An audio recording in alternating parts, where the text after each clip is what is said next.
Ladies and gentlemen, welcome back to the channel. We're here to talk about Celtic 1, Motherwell 0 in slightly darker conditions today. But we're still here to talk about what is a massive win for Celtic as we keep the gap the same at the top of the table.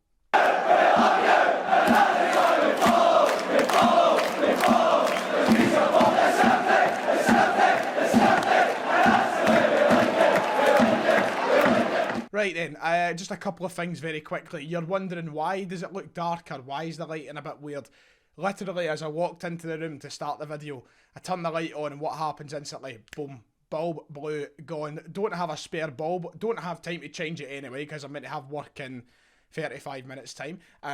And yeah, so we're just going to have to roll with the ring light and the rest of it the way it is. Apologies, but this is life, sadly. The other thing, very quickly, 31,000 subscribers. You done it. I asked every video, please, if you haven't, to hit that big red button, and you have done it in force. We're going to end off the year with over 31,000 subscribers. That is fantastic. So thank you very much, lads. Hail, hail to that. And if you haven't, then make sure to press it anyway down below. So Celtic 1, Motherwell 0. It wasn't anywhere near the top of the list when it comes to best performances this season. In fact, it's probably closer to the bottom, but under really trying circumstances and under a packed fixture list, you know, all that matters is that we got 3 points today, and it's all that matters every game, that we get 3 points. That's the priority. I don't care how we do it. I don't care if it goes in off somebody's arse or if it's a wonder strike. I don't care. However it's done, 1-0, 4-0, 5-0, don't care. 3 points is what matters for Celtic Football Club. And that's exactly what we got today against Motherwell in a very, very hard-fought win. Motherwell came to Celtic Park and they clearly had a plan. They clearly looked up for it today, I thought. Motherwell, they looked like they could have... they threatened us a couple of times. They looked like they were capable of getting goals. And it looked like a Motherwell side that, as we said in the podcast, in the preview, that is filled with confidence at the moment. A Motherwell side who've found form in the likes of Tony Watt and been hitting the ground running over the past few weeks. It was always going to be a test, and that's exactly what we got today, but we managed to do it. We managed to perform to get the 3 points. So it was a weird one going into this game today because we knew that we had no recognised striker when the lineup was announced. I was a little bit concerned as to how we were going to cope without a Kyogo, without even an Albi and a Yeti. You know, we just didn't have someone up there that was an out-and-out striker, someone who's usually there to score the goals. You know, we have Rogic, we have Turnbull, we have guys who are capable of scoring, but, you know, you just like that blanket, that comfort blanket, a wee bit of knowing that you have a striker. And we didn't have one in the park today, so that was going to be something to adapt to. You know, you're suddenly having to place someone in a role, in a position that they're not familiar with, and that becomes something you have to adapt to in the game, and you're hoping that they adapt to it very quickly. And I thought it was one that we did see a struggle without today. I think that was easy to see. I think we can all acknowledge that we need someone like Kyogo back in this team, fit and firing as soon as possible. We need them for the cup final because it just wasn't the same up there in the final third today without that intensity that he brings to the game.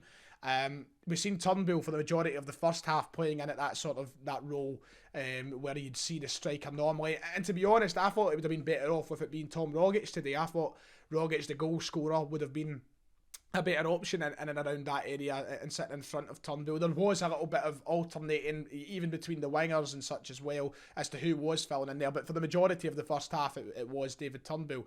So I don't know, I wouldn't say Ange got it wrong. How would I know? It might have not worked with Rogic either. Both they're not strikers at the end of the day. You can't expect them to go out and do a brilliant job at it. That's not their role. That's not their position. But you could see the difference. You know, we needed someone like a Kyogo in there.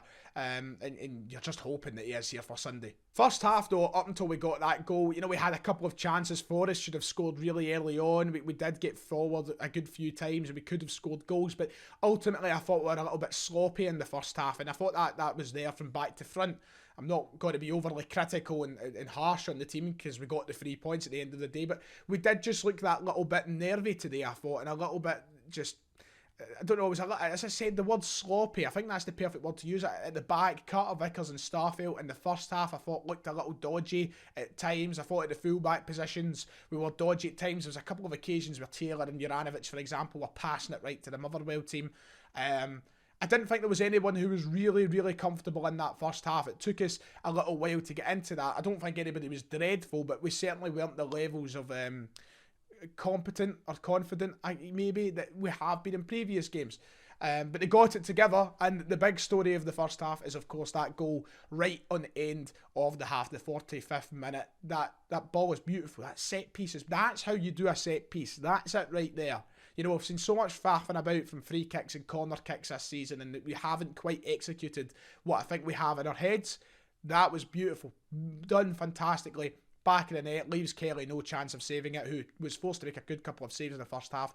He leaves him no chance. He just gets his foot right through it and busts the net with it. And that's why I thought Tom Rogic might have been better up at the striker position today rather than Turnbull. But they link up very well for that goal, and that's exactly what we needed, I think, to try and bring a little bit of comfort to the side and to try and bring that nervousness away from the side. Because the second half I thought we looked at a lot better. You know, I thought we looked a lot more comfortable, a lot more reassured. And yes, Motherwell still did press, and they still did try. There was this period in the first half, and you know, remember what I was talking about if you watched it. Well, it was just Starfelt, Vickers, Hart, stuff, and they couldn't get out the box with it for a solid 2 minutes. And I was like, come on, man, do something. But you know, they do that while being comfortable doing it. You know, they know they're just doing that to be safe. They're doing it because they're confident. And that was, I thought, the whole second half performance was a lot more reassuring than the first. And I think we got it together, and that goal probably helped in doing so. So listen, I'm happy with how they managed to see it out in the second half. It would have been nice to get more goals. You kind of want that second goal just to calm your nerves. As a fan, you know, you want our nerves settled with a little bit. But we couldn't find it, but we held on, and I don't think at any point, once again, you'll hear Ange Postecoglou probably say along the same lines. He thought we dominated the game and we had control of the game, we dictated, and I think that's exactly what we did do. Look, Motherwell did have chances, but ultimately I never felt too threatened by them. It's always that thought of something sneaking its way into the back of the net that gives you the fear more than the opposition itself in these situations. But I thought we were comfortable, and I never really seen us in a situation or at a point in the second half where I thought we'd throw it away. We looked comfortable with it, and the defenders got certainly better, because I'm loving that partnership of Starfelt and Carter Vickers. I know I said in the first half I thought they looked a little dodgy, but overall that's another clean sheet for those two together, and I just feel like it's the best partnership we've seen in a long time. So then, 25 minutes to go until I'm meant to start my shift at work, so let's try and run through three things very quickly. Forrest went off injured in the first half, so we've seen that he's away, and we need to hear what obviously the extent of the injury is, but it annoys me seeing Forrest go off injured again, because he's getting that many injuries. It starts to give you the fear that he might be just done in, and he might be coming to the end of his career as a Celtic regular. I hope not, but he's just back from a long injury. We don't know how bad this one is, but he's struggling to find momentum at the moment. He's struggling to find a place in this team amongst players who have come in and have hit the ground running. It's going to be difficult for him if these keep building up, but I hope he is okay. I don't know what we've necessarily learned from that, but I just feel like it should be brought up that it is another injury to the attacking players at Celtic, which is not what we need at this moment in time. And we've learned that December is a bastard, you could say. Thing number two, I think I kind of touched on it, just saying like we need a recognised striker back, and it kind of strengthens the importance of bringing in someone like Dyson Maeda in January, because we are so thin in the ground. And the thing is, even when Albin Ayeti's fit, for example, he still doesn't present the same sort of threat and the same sort of quality as what we have with Furuhashi. So, you know, it is of mass importance we pick up another striker in January. It looks as though we're going to do that, but it needs to hurry, because I just can't imagine, you know, if he goes down with another injury in the second half of the season, Kyogo, I mean, you're needing someone there. You need a player that you can trust. I know we've signed Giacomakis, but we still don't really know where we sit with him in terms of the quality of player we have there. So I'm looking forward to getting Maeda through the door. Get him into this country before they end up changing all the COVID rules. Johnson's apparently fucking briefing us at 8 o'clock tonight. So just get him on the plane just now. Get him over. Get him in the country. And thing number three, I didn't want to have to bring this up in today's video, but today again at Celtic Park we're seeing the silent protest due to the ongoing Bernard Higgins situation.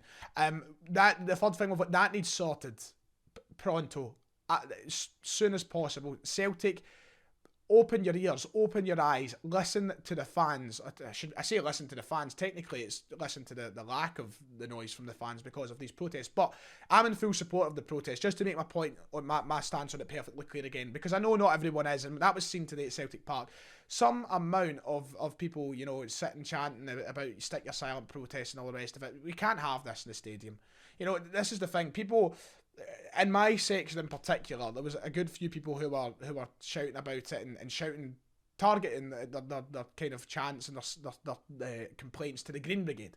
This isn't the Green Brigade's fault. If the Green Brigade's been pushed into the corner with this, it can be ended with one phone call. Celtic can end this whenever they want. They're in control of it. The board's in control of it. They can end this. There didn't have to be a silent protest today. All it took was one phone call, and they've not made that phone call. So, and I know it's not for everybody. Make the noise yourself, but you don't need to go out and, some of the things that I heard up my section today were absolutely ridiculous. A complete lack of education on the matter itself. But it's, I know it's not for everybody, and I respect that if you're not for silent protest, but just sing away then. Go and sing your songs. That's as easy as it is. I'll sing, you sing, anybody sing. But some of the things that I was hearing was ridiculous, and that's just going to keep going on. I'm hopeful that by the 26th, or when is it we play our next home game? 29th. I'm hopeful by the 29th of December against Hibs, we have this situation sorted and it's all in the past.